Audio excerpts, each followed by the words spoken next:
दोस्तों नमस्कार और आप देख रहे हैं न्यूज़ बकेट में आपका स्वागत है। इंडिया गठबंधन को लेकर हम बात करेंगे कांग्रेस नेता अनिल उपाध्याय जी से। इंडिया गठबंधन को लेकर क्या कहेंगे, किस तरीके से इस बार के चुनाव में सरदर्दी बीजेपी को दे रही है।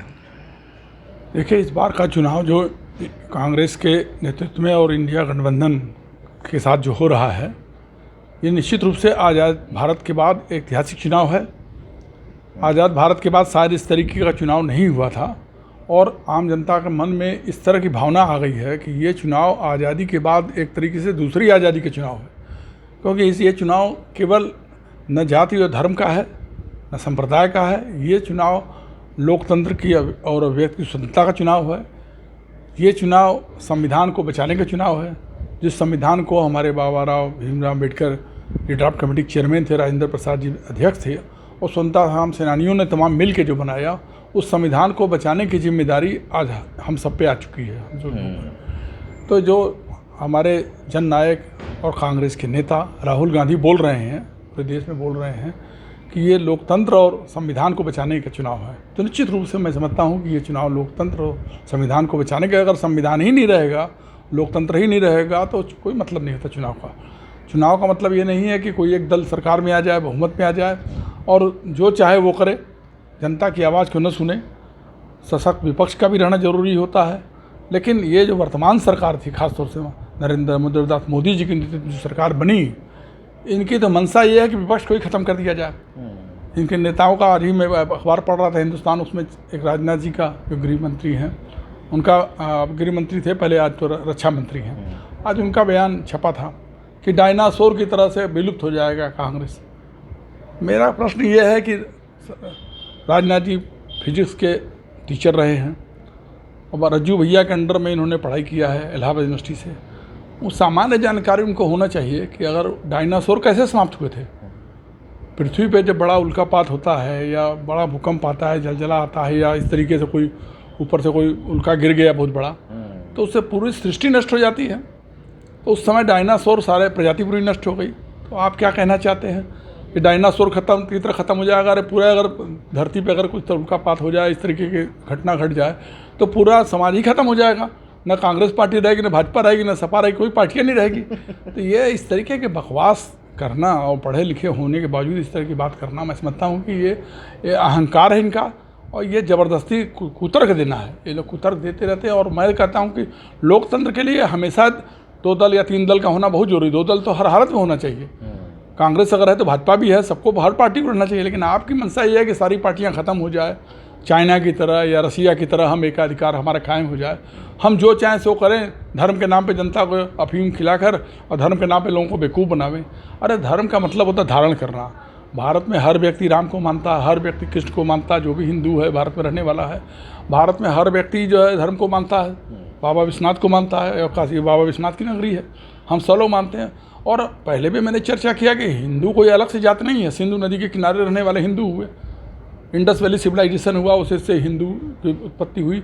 और सारे लोग, जो लोग भारत में पैदा हुए और जो भी धरती पर पैदा हुए हैं सिंधु नदी के किनारे, सब हिंदू हैं भारत में, चाहे किसी भी धर्म को मानना है। आज वो उनका धर्म भले ही कोई दूसरा हो गया, जाति कोई दूसरी हो गई हो, लेकिन धर्म और जाति जो भी हो बंटवारा हुआ, लेकिन हैं सब हिंदू।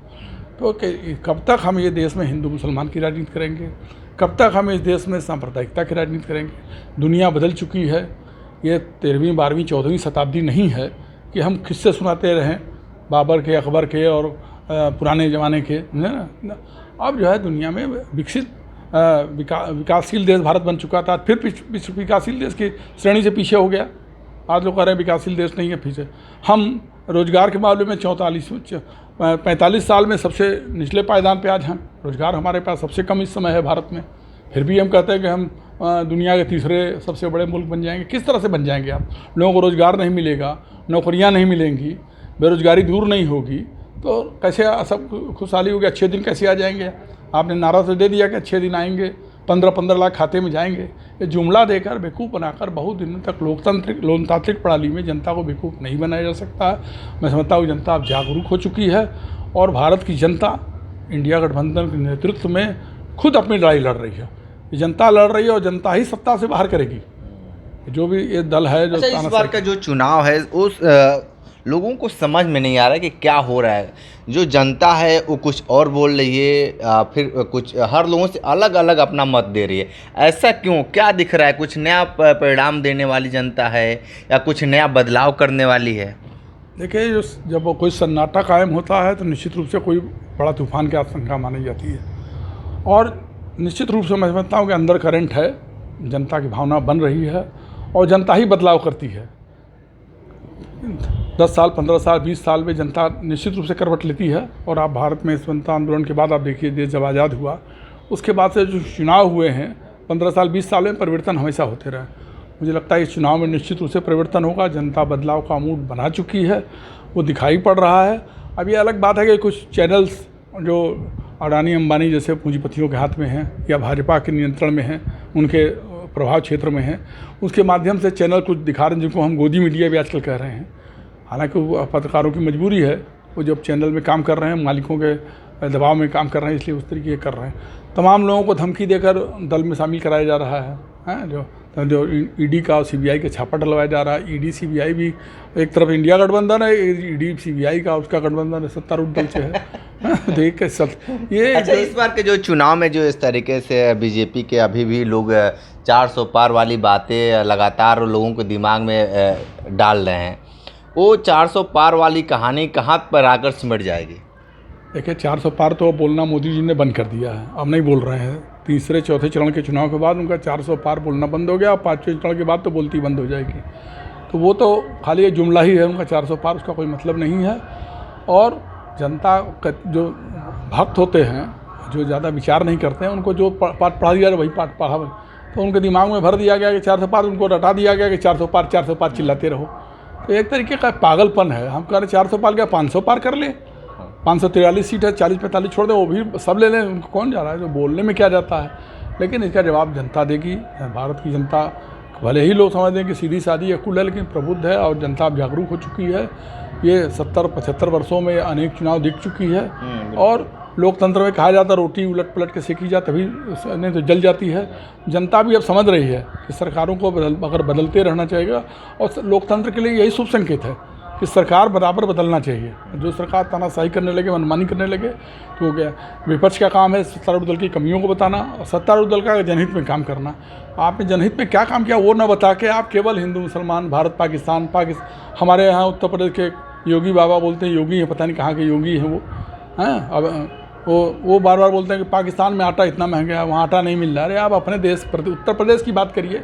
इतनी बड़ी वाली जनसंख्या का उत्तर प्रदेश है, पूर्वांचल में इतनी बड़ी हमारी जनसंख्या है, हमारे यहाँ कितने लोग रोज़गार मिल रहा है। मोदी जी बनारस के सांसद चुने गए प्रधानमंत्री, तो हम लोग विपक्ष में रहते हुए हम लोग को लगा कि चलो कोई बात नहीं, एक प्रधानमंत्री बने हैं तो कम से कम IT हब बनेगा, रोज़गार के बड़े सेंटर बनेंगे, ज़्यादा रोज़गार मिलेंगे। लेकिन मेरे समझ में बनारस में मैं अर्थशास्त्र का भी विद्यार्थी रहा हूँ, अध्यापन भी किया मैंने अर्थशास्त्र में, पत्रकारिता का भी शिक्षक रहा हूँ, लेकिन मुझे तो नहीं लगा कोई ऐसा रोज़गार का कोई सेंटर बना या IT का कोई हब बना जिससे यहाँ के लड़कों, आज भी यहाँ के लड़के नोएडा, गाजियाबाद और बेंगलोर और बम्बई या विदेश भागने के लिए बाध्य हैं, क्योंकि उनको नौकरियाँ नहीं मिल रही हैं। मिल भी नहीं तो बहुत छोटी मोटी नौकरियाँ मिल रही हैं। कायदे के जो पढ़े लिखे बच्चे हैं उनको अच्छी नौकरियाँ नहीं मिल पा रही हैं।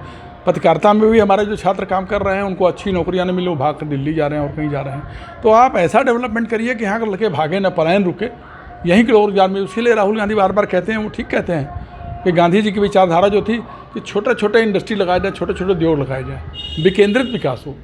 तो जब वो विकेंद्रित विकास होगा, छोटे छोटे, तो सबको रोजगार मिलेगा। बनारस में पहले आप देखिए खिलौना उद्योग था, बनारस में बनारसी साड़ी का, छोटे छोटे और वो रोजगार के सेंटर थे।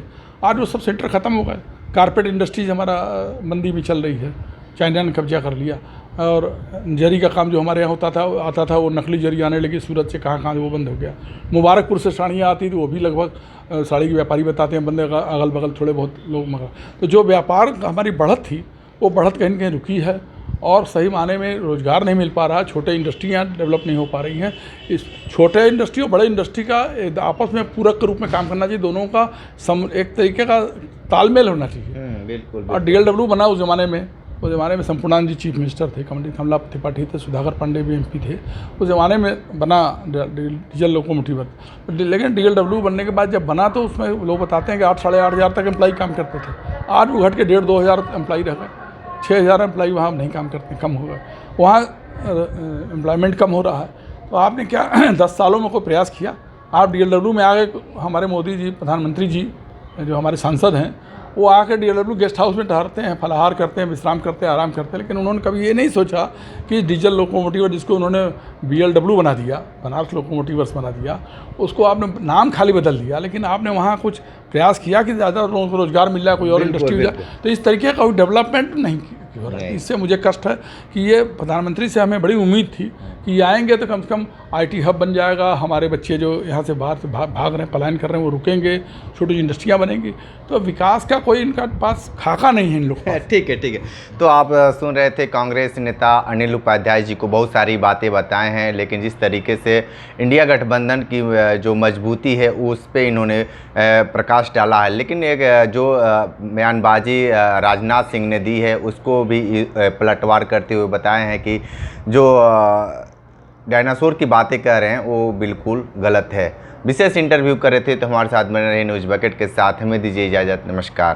पेश है न्यूज बकेट हिंदी मासिक पत्रिका। पढ़ें इस महीने की पूरी खबर विस्तार से हमारे न्यूज बकेट की मैगजीन में। हमारी मैगजीन को मुफ्त में पढ़ने के लिए अभी लॉगिन करें www.newsbucket.in पर। इसके अलावा रोज की ताज़ा खबरों के लिए हमारे YouTube चैनल को तुरंत सब्सक्राइब करें।